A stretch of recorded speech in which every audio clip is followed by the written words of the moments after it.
We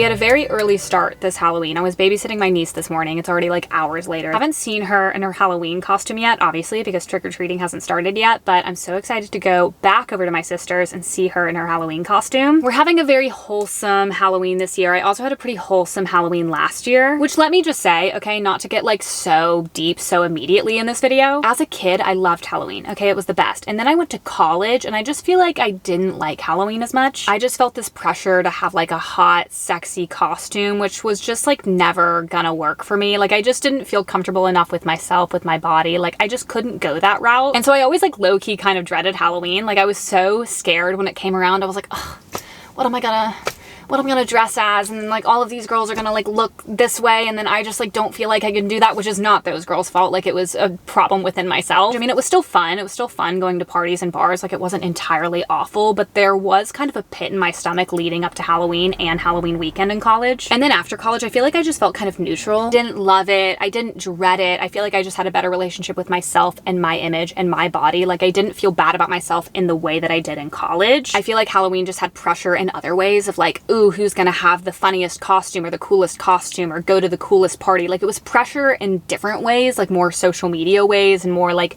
who's who, who's going where, like what's what. Now that I'm in my late 20s, entering my 30s, I just like don't care. I don't care. And also what helps with that is having a wholesome Halloween where you're actually like around children. What I'm trying to say is that I'm excited for Halloween in a new way. Not to say that I didn't, like this is sounding like so much more dramatic than it is. Like obviously I enjoyed Halloween like throughout my 20s. Like I did and I didn't. I don't know. I'm trying to describe all of this, but I like it fully, okay? Like I have no animosity towards Halloween and it feels good. I just feel like for a lot of my 20s, I was kind of like, woo. And now I'm like, yes, woo. You know what I mean? So yeah, if anybody had any questions about my thoughts on Halloween over the course of my life, there you go. Anyways, I have a few things I'm gonna do before I get ready to go over to my sister's house. I'm gonna go get my flu shot, go vote, because early voting ends today in Georgia. I think by the time this video is up, like the actual election day has also passed, so I can't really tell you guys to go vote. I hope you did. And I also need to go to Little Tart because I ordered a t-shirt.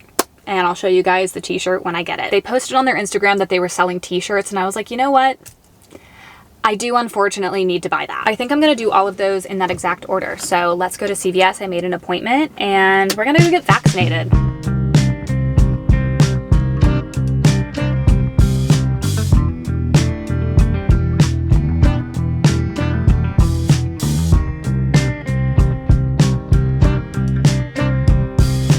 I didn't get coffee or a pastry because I have self-control. This is what self-control looks like. Honestly, I think the barista was impressed as well as confused. I think she was like, just that? You're kidding me, okay? Like I had to buy this. I stood in line at Little Tart, Grant Park, Atlanta, Georgia. This is so fucking me. They were selling it in comfort colors and then also this cropped tee version. I don't know what brand this is, but I got the cropped tee because I feel like I always just want like a cute t-shirt with my high-waisted jeans. And they're puff letters. I don't feel like you can see it on camera, but it's not just like printed on top. They're like the puffy letters that kind of stick out, which I love, and I will model it for you guys, don't you worry.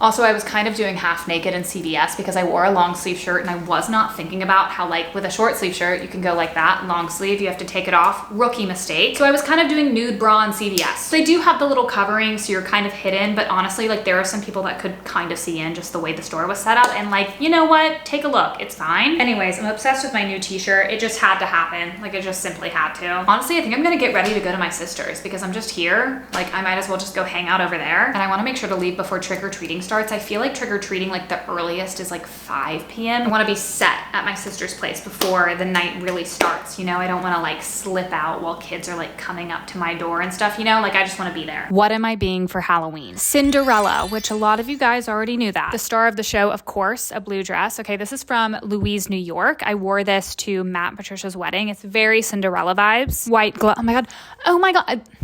2 boys are already trick-or-treating. That's crazy. White gloves, black choker, and sparkly earrings. I don't think my sister's decided yet, but she bought 2 outfits for my niece. She bought a sheep one, but it didn't fit, so they kind of nixed that. So they have 2 other ones, which is a dinosaur and a bunny. I don't know which one they're gonna pick, but if she's a dinosaur, then the 2 of them are gonna be like safari people. And if she's a bunny, they're gonna be magicians, which I think that one is so funny. But low-key, the dinosaur costume is cuter. But I'm gonna bring a few things over to my sister's place because I have a khaki shirt that she might wanna borrow for the safari outfit, and I also have a safari hat. So I'm gonna have to locate those. One second. I can't find my safari hat. Honestly, I might have donated it when I moved, but I have this hat that's more of like a fisherman kind of hat, but it's khaki, so I feel like it's better than nothing. And then I have this khaki shirt. So I'm gonna bring all of this over. I need to put this all in a bag. I just had 4 trick-or-treaters. Like, oh my God, I don't feel like we started that early as kids. They were sweet. I was like, you guys are my first. I haven't even set up yet. I have this container that looks like a coffin. It's just like a wooden container. So I think I'm just gonna put a bunch of candy down in this and then just put it in front of my door. I'm gonna like prop up this thing or something and maybe tape the sign that says take one on here. I don't really care if kids take one, but I feel like, you know, if you're not home, you're kind of like, okay, take one so the candy can last longer throughout the night. I grew up on Signal Mountain outside of Chattanooga. The houses there just have more space in between them. Like the yards are bigger, so you just have to work more for your candy. I feel like the houses here are way more close together, so you can just hit like 20 houses on a block, it feels like. Certain neighborhoods where I grew up, like you would get in someone's truck. Like a parent would drive a truck and you would get in the bed of the truck and they would drive you to houses because it was like such a long way to walk to even hit like 10 houses. Here it's like you walk 10 steps and you're at the next house. Kids these days, okay? They have it easy. I cannot stop blabbering. Okay, take 1. Handwriting was low-key okay on that. And if you think it's not, don't say anything. Maybe I'll do little stars. That might have made it worse. Kind of love this Sharpie. This isn't a normal Sharpie. This is a creative marker. What doesn't fit in here, I'm gonna take to my sister's.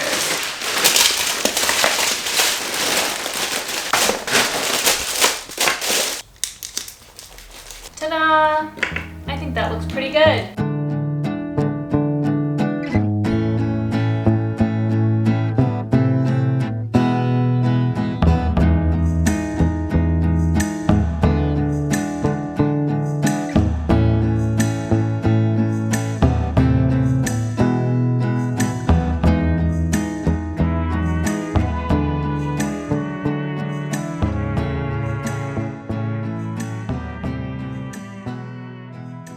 Public service announcement, okay? If you dress up as a Disney princess on Halloween, kids will hug you. I guess maybe I should have seen that coming because, you know, they go to Disney World, they see the characters there, they hug them. Like, it makes sense, but I just like was not expecting it because I didn't even look like the best Cinderella. You know, I didn't really like look like Cinderella, so I wasn't really expecting it, but I had little girls coming up and hugging me. Also, little girls dressed as other princesses being like, are you Cinderella? I'm Belle. I'm Snow White. Really sweet. Okay, so pro tip, if you're handing out candy to kids, like maybe consider being a Disney princess because I just think you feel so approachable. They feel comfortable around you. It was so fun. Honestly, you don't even have to be a Disney princess. Like, be something that kids are obsessed with because I just felt like a celebrity. It was a very fun night. Also, something that I didn't think about until I got to my sister's, we have a Ring camera. Our Ring camera was going crazy. I could see all of these kids coming up saying, take one, like reading the sign saying to take one, kids that weren't taking one, which like whatever. I could see the time that our candy ran out, which actually our candy lasted much longer than I thought. I think it made it to like 6:40-ish, which was like 20 minutes before sunset. I was happy with that. Honestly, I thought it was going to go so much quicker. I thought there was going to be a kid that just like took half of it or something. Kids can just like be so fucking funny. You know how people say that little kids are sometimes just like drunk adults, like a drunk adult that like can't walk straight, how kids are like that. Like there were so many toddlers like coming up the stairs, trying to go down the stairs, like dropping their candy, like just so many, I don't know. Kids are just so funny to watch sometimes. All in all, a very good night. And I'm excited to say, okay, today I think we're going to get back into knitting. Wild. Y'all, I'm gonna be so honest. I don't think I've knit something in over a year. That's really, really scary. Like at one point in time, knitting was my everything. I mean, I still love knitting. Don't get me wrong. Like it is still my everything, but I guess it's kind of fallen to the wayside a little bit. I kind of stopped knitting when I moved here because all of my stuff was in storage for like 3 months, including my yarn, including my needles. Like I just didn't really have access to that stuff. So I went 3 months without any of it. And then once we moved into this place, like I did have that stuff again. But I think because I had just stopped the momentum, I just like wasn't as inclined to pick it up again. And then I blinked and suddenly it's been almost a year since we moved into this place, and all of my yarn has just been sitting in the guest bedroom, and I just like haven't felt the need to pick it up. Lately, I've been feeling inspired to pick it up again because it's getting colder out, which is just the best knitting weather. There have been a few comments over the past couple of months of people saying that they miss that side of me, the craftiness, the knitting, and so I hear you. I also miss that side of me. I also feel like I've been seeing more people be crafty online as of late. Like I feel like needlepoint has become a huge thing online. I don't know if you guys are seeing that, and I've just been kind of jealous, okay? Like I'm seeing all of these people be crafty and I'm like, aw,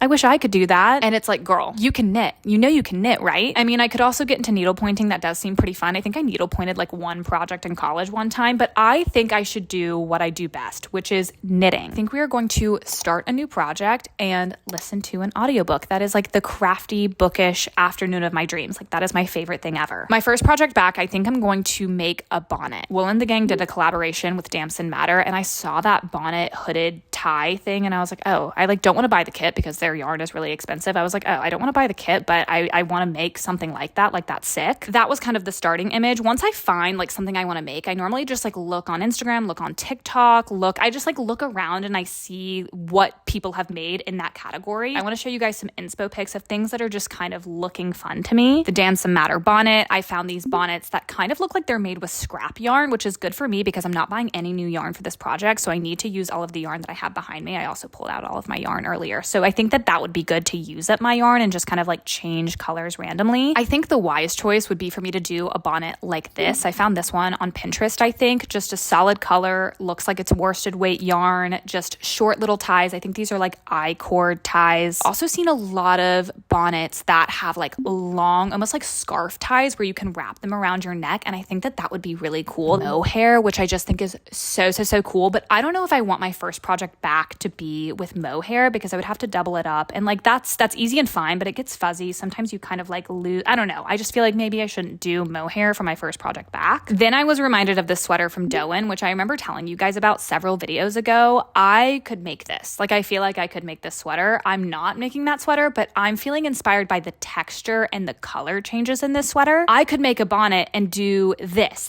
pattern of like having the bumpy like knit side out and then doing the color change and having like the purl side out. Like just like the vibe of this, like I feel like I could turn this into a bonnet and also do the long ties that wrap around your neck. This is not the wise choice, but I think this is the route that I'm going to go down. I don't know. Maybe I'm going to be regretting this. Like honestly, I should just buy a pattern and just like make a solid color bonnet, but I don't really feel like doing that. Okay. I found this girl's TikTok. Her username is siri.rats. I'll put it on the screen. She doesn't give an exact pattern, but she gives dimensions, which is what I need. Like she says, knit a rectangle that's this size, pick up stitches around here, knit for about 8 inches, then do this, attach this to this. A very rough outline, but the exact start I need to figure out this project, because if you have the dimensions of something, this is knitting 101, not even knitting 101. This is like knitting 103. If you have the dimensions of something like a square or a rectangle, and you have the gauge of your yarn and your knitting needles, which everybody's gauge can be slightly different, but they do have the gauge on the yarn that you buy, which is just like a standard gauge, but depending on how you knit, you can knit tighter, you can knit looser, your gauge might be different. If you're new to knitting, you do tend to knit a little bit tighter because you're just like, you can't really grip the needles in a loose way, and so your gauge does tend to be a little bit tighter, which is why if you've ever heard of swatches in knitting, swatches are really important because you can determine your exact gauge. But a lot of people like me who are lazy just like don't ever do that. Like I just like don't have the time to do a swatch. But anyways, if you have the dimensions of something and you have your gauge, then you can figure out how many stitches you need to cast on and how many rows you need to do. You can do any project. You can take any pattern and you can apply it to your own yarn, your own needles, your own gauge. It's just math. So I'm using this girl's video as a starting point, her giving me the dimensions of that rectangle on top. I'm going to pick out my yarn and my knitting needles and do the math and figure out how many stitches I need to cast on and knit back. Sorry, I keep touching my head because the rectangle goes right here. Basically, the way this bonnet is constructed, there's a rectangle that sits on top of your head, and then you pick up all the stitches around it, and then you knit down, and that's like the hood part. Once that's done, you pick up stitches around here, which will be the ribbing around the face, and then you cast that off. And then last but not least, you knit a scarf and you attach that little thin scarf to the hood. So that's generally how it's constructed. Right now I'm going to do a lot of planning. Once you're in the thick of it, you cast on a bunch, you think, that's not really the exact thing that I'm picturing. Like there's a lot of trial and error, I feel like, in the beginning of a pattern, and then I'll get going and I feel like it'll form. Let me show you guys the color palette I'm thinking about doing. I wish I had the exact tan color that the Doan sweater has, but I don't have that. I think I'm going to do this chocolate brown color instead of the tan. And then I picked out 5 different colors for the color stripes. I have this white, a red, this blue, and the chartreuse color, which is one of my favorite colors to knit with. Like, I love this color. I plan out everything on Excel. I'm a very visual person. Every single cell, I turn it into a square, and every single cell is a stitch. I don't know how other people who knit and come up with their own patterns, I don't know how they plan it. I don't know if they write it out. Like, I'm a very visual person. Like, I create it all on Excel. I follow that when I'm just knitting on my own time. And then if I end up wanting to write a pattern and sell it on my Etsy, because that's where I sell a few patterns, then I will write it. Okay, this is what I've been working on. Like, this is the top of the head. This is the hood part. Like, literally don't even try to follow this. Like, this is like so not a good example, but I just want to show you guys like kind of roughly what I do. This is how I'm planning right now. This is me like casting on 14 stitches. This is how many rows. You work all the way up here. These are the color changes. And then this is the hood part. I have like all of these stitches that I'm going to be picking up. I'm going to be working down this way. So this will be like the bottom of the hood, and then I'll attach the scarf down here. I don't know if I don't know if these stripes are like the right dimensions. Like, I think I have right now that I'll knit 10 rows of brown and then 3 rows of whatever color it is. And also these are going to be different stitches. Like, this is going to be like the bumpy side out. This is going to be the purl stitch out. This is just a peek into my process. I'm going to grab my knitting needles and attempt this first rectangle. I already know it's going to be ripped out, but we do have to start somewhere.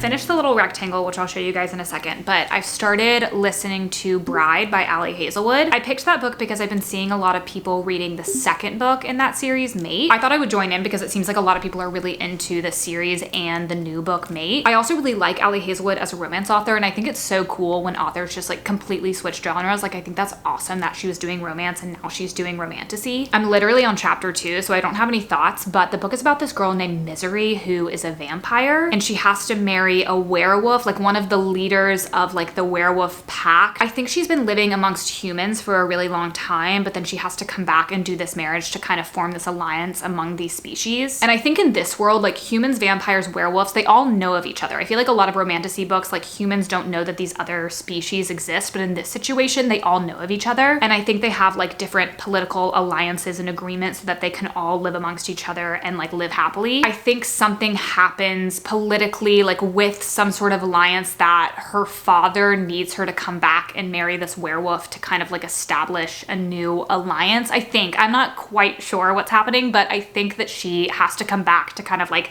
keep the peace, keep everyone happy so that vampires don't go extinct. The very first chapter, or the prologue, shows them getting married, and then it kind of goes back in time to before when they're married. So I'm kind of getting context to that marriage, but I think we're gonna end up getting to that marriage and then thereafter. But I'm literally on chapter 2, so there's a lot of like names being thrown around and like explanations of things that aren't totally concrete in my mind, but I'm learning, okay? I'm getting there. So far, so good. Update on the knitting. This is my rectangle. I did start off doing the Doan texture with the knit side out for the bulk of it, and then the stripes being the purl side out, but then I ended up kind of reversing it. So now the brown is the purl side out and the stripes are the knit side out. Technically the bumpy side is the wrong side. That's what they call it in knitting. So every time I was seeing it, I was like, this just like feels wrong because it's technically the wrong side, but honestly it's like the wrong side and the right side. It's whatever you decide for your pattern. But I ended up doing the purl side out because I think, you know what, like I am being a little bit adventurous with my first attempt at this bonnet. The smart thing again would be to do a solid color, and I'm like going so far this other direction that I was like, okay, let's bring it back a little bit. Let's do a little bit of like the right way to do this. So I've decided to do it this way. The stripes are just going to be this bumpy stuff, and then the brown is just going to be like the correct right side. Measurements wise, I'm doing a good job. Everything I decided to cast on and how many rows I decided to do, I did reach the 3.5 by 4.5. The next step is to pick stitches up along this long side, and then I'm going to keep these, I'm going to hold these and then pick stitches up along this side. So this is going to sit on my head like this, and we're going to start knitting winding down. I'm gonna move on to the next part. I don't know why this color palette is like making me think about the Cheesecake Factory. Am I crazy? Like, doesn't it kind of look like their menu? Also, this is what the living room looks like right now. Like, this is me pulling out all of this yarn. I haven't really opened this since I moved. Like, this is where I put all of my yarn when I moved here, and I was just yanking it all out, seeing what I have. So I am gonna have to stuff all of this back in, but I'm gonna do that later.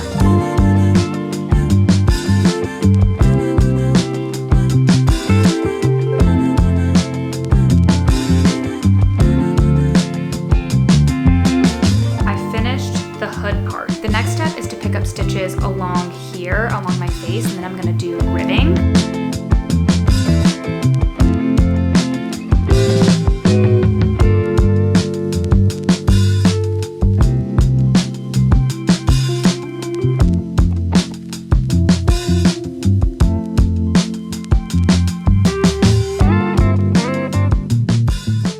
Last night for dinner, we made our chicken schnitzel recipe, which is, I think, the newest recipe in our rotation of recipes. I don't know if I've ever told you guys this. I mean, it's not like anything groundbreaking, but me and my boyfriend, we have a notes page in our notes app on our phone that's like a shared note. And it's just every single recipe that we've ever made together. So like the name of the recipe and then the link. And every single time we do a new recipe, we add it to the note. We don't have a rating system on there, which maybe that would be like an obvious thing to add, but I think we just kind of remember if we liked them, because if we make something one week and then we're like, oh, that was good last week, let's make it again, so we know which ones we go back to. I think the chicken schnitzel is the most recent thing that we've added to that note. The recipe itself is actually a pork schnitzel, which we did make it with pork the first time we ever made it, but then we did chicken the second time, and we've just kept on doing chicken every single time. If you like a really thin breaded chicken breast, I mean, that's literally what a schnitzel is, but you like pound it out and you make it really thin. It's so good. And then you serve it with a lemon, and I love lemon. You guys know this, maybe, I don't know. I went through like a huge lemon phase towards like the last year of me living in California. Like, all I wanted was lemonade. All I wanted was sour candy. Completely addicted to citrus, and that has not gone away. Now it's kind of moved into dinner recipes. I'm always like, okay, well, does that come with a lemon? Like, is there lemon juice we can put on that? Like, I am trying to incorporate citrus into everything that I do still. I did the ribbing around the face. I feel like it looks pretty good. I just did a 1x1 twisted rib, and then I did a stretchy bind off since it's gonna be around my face, which just means that like this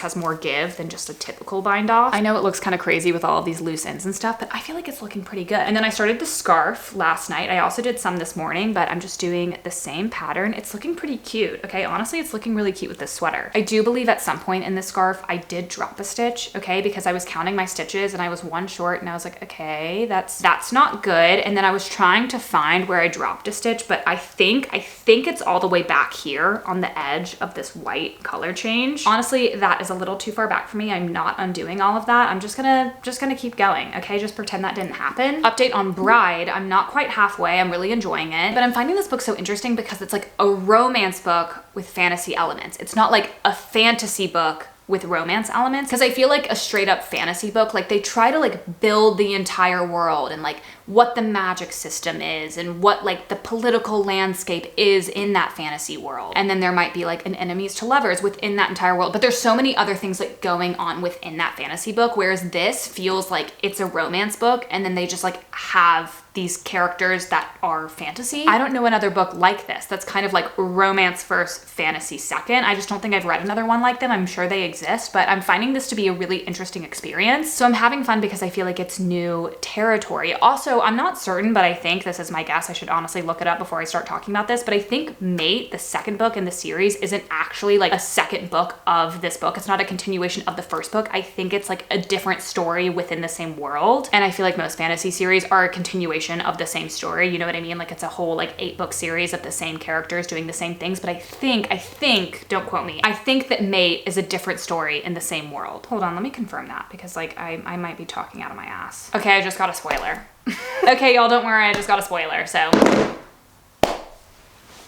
Honestly, I deserved that. That was stupid. Why did I do that? Well, to answer your question, like at least one of the characters in the second book is the same, because take this as your sign to like, don't read the synopsis of a second, third, fourth book and like, obviously, what is wrong with me? I'm going to an early screening for the movie Eternity. It's a new A24 movie. I don't know when it comes out. I'm assuming it comes out like in a week or two. It has Elizabeth Olsen, Miles Teller, and It takes place in heaven or the beyond. I don't know what they call it in the movie. I think in this world, this beyond space, you have to decide who you're going to spend eternity with. And so Elizabeth Olsen had a first husband. Miles Teller is her second husband, and her first husband's been dead for years. But now she has to pick who she's going to spend eternity with. Does she want to spend it with her first husband or with Miles Teller? And Miles Teller is like, wait, like we're married. And she's like, well, yeah, but you know, a lot's changed. Like my first husband's here and I never thought I'd see him again. When I've gone to early screenings in Atlanta, I've typically gone to them at Atlantic Station. This screening is at the Terra Theater, which I don't know what area it's technically called, but it's a little bit north of Atlantic Station. I think it's a local indie theater. That's what it looks like online. So I'm excited to see it. It's probably really cute. Right now on my phone, it's saying that it's going to take 30 minutes. I mean, it is kind of rush hour. It's 5 p.m. and it's pitch black outside. I'm really not loving the time change. Love fall, love winter, love the temperature. Do not like the sun setting situation during this time of year.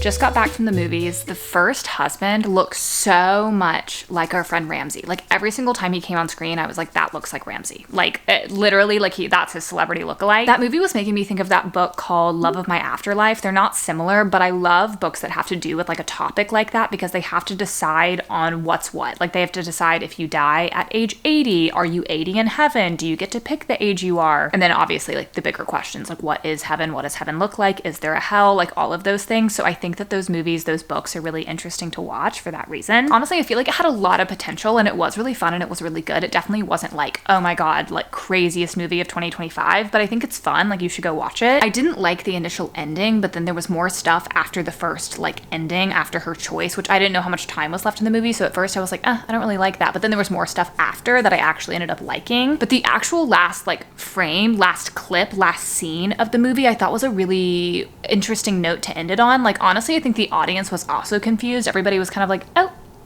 is that the last? If you see it, you'll know what I mean. Like the ending like made sense. I just feel like it was really subtle what they did. And so I don't know. And also like the last line and like the last shot, it just kind of like, it didn't end with like a finality. I feel like it kind of just was like, but I feel like everyone else in the audience was also feeling what I was feeling. It was a fun movie. I think you should go see it. Really fun cast, funny cast, like interesting set. I feel like the set design and all of the different eternities that you can pick from. There are all these different people trying to sell you different eternities. Like there's mountain world, there's capitalist world, there's bromance world. There's one for only women, like no men are allowed. There's one for like Paris in the 1960s. You know, there's just like everything under the sun. So there's a lot of stuff in the background that's really fun to look at. It kind of gets you thinking like, where would you pick? Where would you go? A lot of the eternities in the movie don't come across as like really comprehensive. Like it's just like, oh, it's the beach. Like you get to go to the beach. And it's like, well, do I like get to go home? I feel like the problem with movies or books about a topic like that is that the premise is always so exciting and it's really hard for the story inside of that world to live up to like the excitement of that premise. So the movie was good, but I feel like the premise itself is more exciting than the actual story within that world. But that's a really hard thing to do because like how could it? Because it's such an interesting thing to explore. Like doesn't everybody want to know what happens once you die? Like of course, the most unknown thing ever. So like of course we're gonna be like interested in that premise. But it was really fun. So I would recommend going to see it. I think it comes out the week of Thanksgiving. I don't know if it comes out Thanksgiving Day. Maybe it is Thanksgiving Day, but it comes out around Thanksgiving.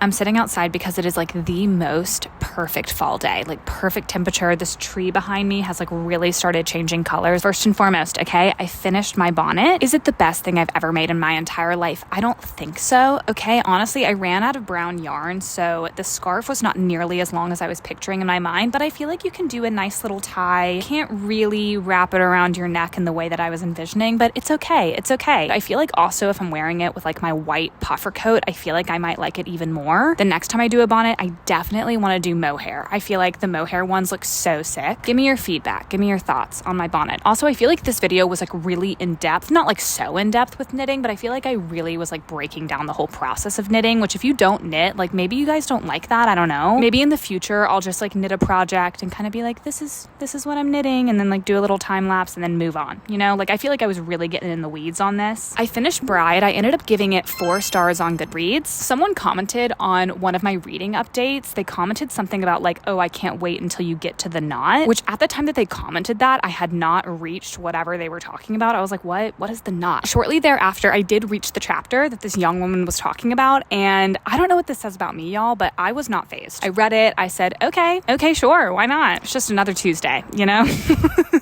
Sorry, this is like so not fun if you haven't read the book, but maybe this is inspiring you to read the book because you're like, what the hell is the knot? Like, I have to know what the knot is. Like, read it, and you can join in on what we're talking about. Overall, I really liked the book. Like, I feel like it was an Allie Hazel romance, but it just had fantasy elements, like I already talked about. Like, it just felt like a romance book, but like, let's make them all werewolves. Let's make them all vampires. Why not? And the spoiler that I read, like, yeah, I wish I hadn't read it, but like, it wasn't, honestly, I don't really feel like it changed my experience with the book. Like, I would have probably had more fun at the ending, like finding out the spoiler on my own time, but no biggie, you know, I survived. In my reading romance books for 24 hours video, I read Not in Love by Allie Hazelwood, and in that video I kind of talk about this, but that book was like way more like sex forward, smutty than some other Allie Hazelwood books. I feel like Bride is on the level of Not in Love, okay? Like, we are getting more smutty sex scenes, like we are getting, it's more involved, but I actually think those scenes are more palatable in Bride than they are in Not in Love, because I feel like Not in Love almost comes out of nowhere, you know? It's like all of a sudden they're just like being so horny and so aggressive. Bride, I guess some people could argue that they also feel like, you know, just like too horny all of a sudden, but I don't know. I just felt like the build up to those things just didn't feel like as crazy to me. Like, they weren't as out of nowhere. I feel like Not in Love, a lot of those scenes were just like, 1 second we're talking about this, next second we're naked. Like, that feels crazy to me. Bride, I just feel like it all made a little bit more sense. Also, it automatically is more intense than just like a normal sex scene because they're humans, werewolves, vampires, okay? All of their anatomy is a little bit different. So it just makes for a more interesting scene. They're smelling blood. Their body temperature is different. Like, there's just like things going on that like you don't get in a normal sex scene. There's also like a major plot point that I haven't even talked about at all during this entire video, but basically like the male main character and the female main character, they join together for a common cause. They like have different goals, but they basically join forces to try to accomplish this goal. And the story is interesting, trying to put those pieces together to be like, what's going on here? Like, what's this like mystery that we're trying to uncover? I think the payoff of that goal, that mystery, I don't feel like it really hit home with me. Like, I wasn't like so taken aback, like, oh my God, this is how all of the pieces come together. Like, that's crazy. But I feel like the highlight of the book for me was just learning about these different species and how they interact, and how I just like learning about that in fantasy books of like, what does a werewolf do when they change? Like, where do their clothes go? Vampires, what do they feed on in this book? Do they feed on humans? Do they feed on animals? Just like learning about that kind of stuff I feel like is the highlight, and then seeing how they interact and like the different biases that they have towards the other species. Like, all of that I feel like is the most interesting part of this book. I will be reading the second book. I don't know if that's going to be the next book that I read, but I will be reading it soon. And yeah, I think this is the end of the video. This is a long one. I think we're over 30 minutes, so I hope you guys enjoy the length of this. I love a long vlog, so I'm assuming you guys like long vlogs too. I feel like most people that are like into YouTube, they're like, yes, the longer the better. Subscribe if you haven't already. You can follow me on all of my other socials. I post everywhere else on the internet. And I think with that,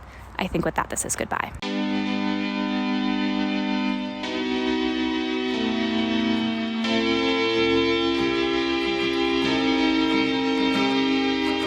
I really cannot get the Cheesecake Factory menu out of my head. I don't know why. This color palette is just feeling weirdly nostalgic to me. I don't know.